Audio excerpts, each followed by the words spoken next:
Assalomu alaykum kanalimiz kuzatuvchilari. 3-sinf matematikasining 80-darsi hajm birliklari va ular orasidagi bog'lanishlar degan mavzu. Uyga vazifalar 11 va 12 ishlab ko'rsatamiz. 11-vazifa qulay o'lchov birligiga keltirib hisoblang. Demak, 56 litrga 167 litr qo'shiladi, 8 ga bo'linadi. Demak, bu yerda amallar ketma-ketligi avvalo e'tibor berishimiz kerak. Avvalo buni 8 ga bo'lib olishimiz kerak bo'ladi. 167 ni 8 ga bo'lamiz. 16 ni 2 dan beramiz va 7 bo'linmaydi, qoldig'i bo'lib qoladi. Demak, litrni millilitrda ifodalashimiz kerak ekan. 1 litrimiz teng edi. Demak, buni litrni millilitrda ifodalab olamiz. Ya'ni 1 litrimiz teng edi 1000 millilitrga teng edi. Demak, 1000 ga ko'paytiramiz. 167 1000 bo'ladi. Endi mana shuni 8 ga bo'lamiz. 16 ni ichida 2 tadan beramiz. 7 yetmaydi. Javob o'tda 0 yozamiz va 0 ni tushiramiz. 70 ga endi 8 tadan beramiz. 64 bo'ladi. Ayirsak 6. Yana 0 ni tushiramiz. 60 ni ichida endi 7 tadan bersak 7 kira 8 56 bo'ladi. Ayirsak 4. 0 ni tushirsak 40 ga endi 5 tadan bera olamiz. Ya'ni 20875 millilitr bo'lmoqda. 56 litrimizni ham millilitrda yozib olamiz. Ya'ni 56000 millilitr. Endi mana shunga qo'shar ekanmiz. 20875 millilitrni qo'shib olishimiz kerak. 56000 ga qo'shamiz 20875 ni 5 7 8 6 demak 76875 millilitr ekan. Keyingisini ishlaymiz. 19 kub detsimetrga 63 litrni qo'shishimiz kerak. Mana yozib oldik. Demak, bu yerda bizda keyingi nimamizni eslab o'tamiz. Ya'ni bu yerda kub detsimetr bilan litrni qo'shib olishimiz kerak ekan. Bilamizki, 1 kub detsimetrimiz teng edi 1 litrga.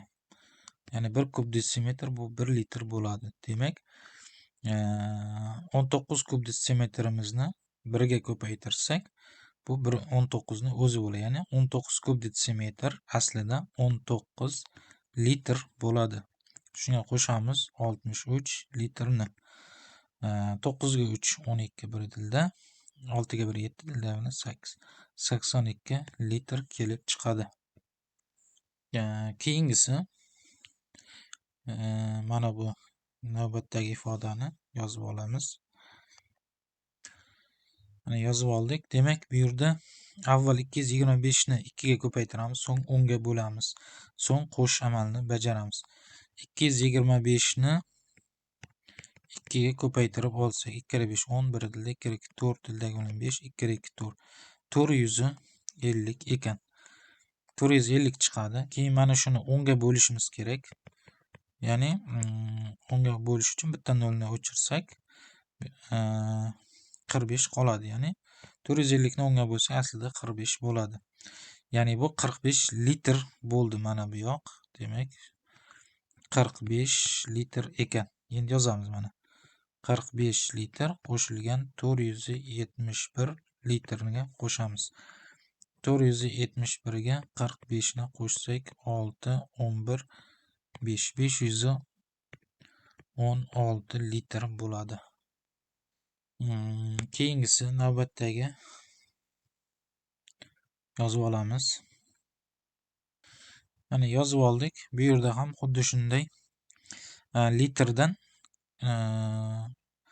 kub detsimetr ayryapti. Aslida bu 1 kub detsimetrimiz ham 1 litrga teng bo'ladi.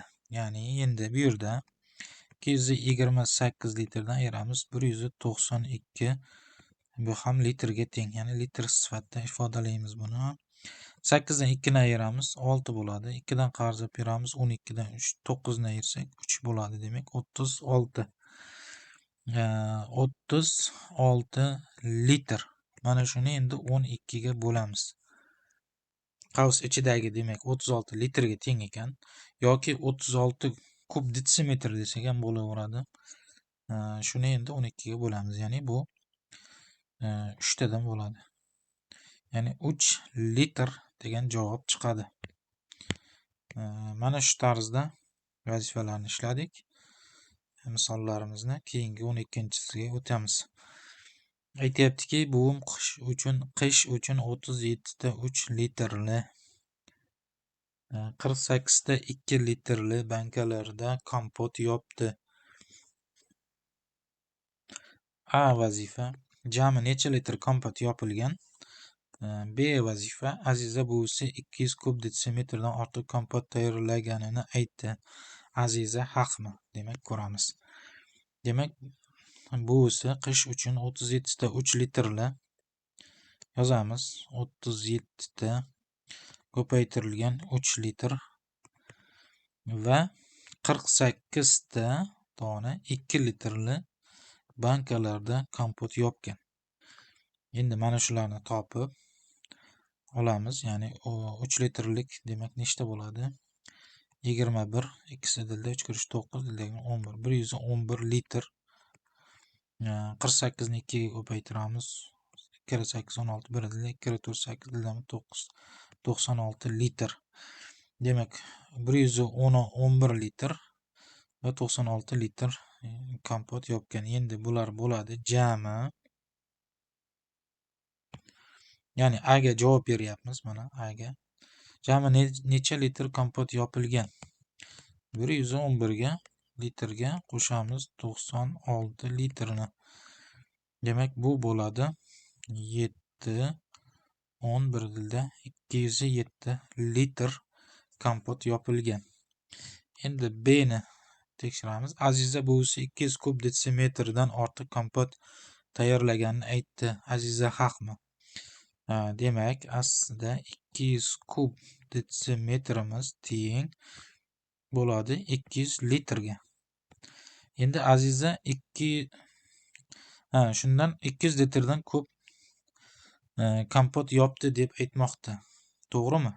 Ha, albatta to'g'ri. Ya'ni chunki u 207 litr yopgan jami. Demak, 200 litrdan ko'p desa ham bo'ladi. Albatta ko'p. Aziza haqmi?